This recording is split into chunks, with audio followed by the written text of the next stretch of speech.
यह खबर अमेरिका के एक प्रस्ताव से जुड़ी हुई है। अमेरिका ने G7 देशों से कहा कि वे भारत और चीन जैसे देशों पर भारी टैरिफ लगाएं, क्योंकि ये देश रूस से सस्ता तेल खरीद रहे हैं या तेल रूस को यूक्रेन युद्ध के लिए पैसे दे रहा है।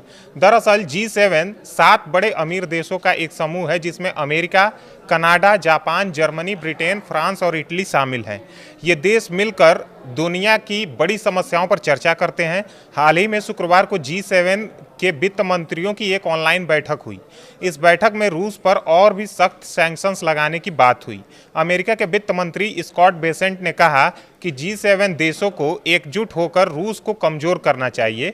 उनका कहना था कि रूस का तेल बेचना बंद हो जाए तो उनके पास युद्ध के लिए पैसे नहीं होंगे।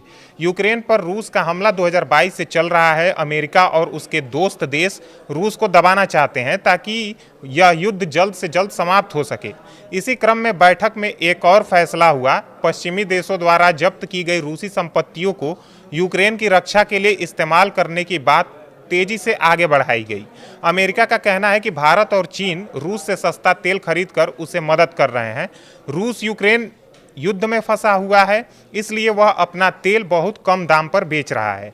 भारत और चीन जैसे बड़े देश इसे खरीदते हैं तो रूस को अरबों डॉलर मिल जाते हैं। ये पैसे वे हथियार खरीदने में इस्तेमाल करते हैं।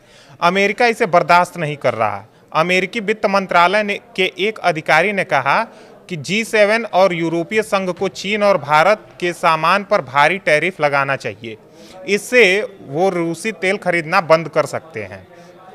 टैरिफ मतलब आयात शुल्क, यानी भारत या चीन का सामान अमेरिका या G7 देशों से महंगा हो जाएगा। इससे व्यापार प्रभावित होगा। राष्ट्रपति डोनाल्ड ट्रंप ने तो पहले ही यह कदम उठा लिया था। उन्होंने भारत से आने वाले सामानों पर अतिरिक्त 25% टैरिफ लगा दिया। अब कुल टैरिफ 50% हो गया है। ट्रंप ने कहा कि हम बहुत सख्त कदम उठाएंगे। रूस को यूक्रेन युद्ध रोकना चाहिए। वे यूरोपीय देशों से भी कह रहे हैं कि वे साथ आएं और रूस के खिलाफ एकजुट हों।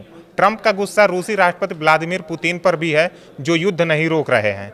भारत और चीन आखिर क्यों रूसी तेल खरीदते हैं? क्योंकि वह सस्ता है। वैश्विक तेल की कीमतें ऊंची हैं, लेकिन रूस सैंक्शंस की वजह से तेल कम दाम पर ही बेच रहा है। भारत दुनिया का तीसरा सबसे बड़ा तेल खरीदने वाला देश है। ज़्यादातर तेल आयात पर चलता है। रूसी तेल से भारत को फायदा हुआ है। तेल महंगा न होने से पेट्रोल और डीजल की कीमतें कंट्रोल में रही हैं। चीन भी इसी तरह रूस का सबसे बड़ा तेल खरीदार है, लेकिन अमेरिका कहता है कि यह अनुचित है। इससे रूस और भी मजबूत हो रहा है। भारत ने कहा है कि हम तटस्थ हैं, हम किसी के साथ नहीं खड़े हैं, बस अपनी ज़रूरतें पूरा कर रहे हैं।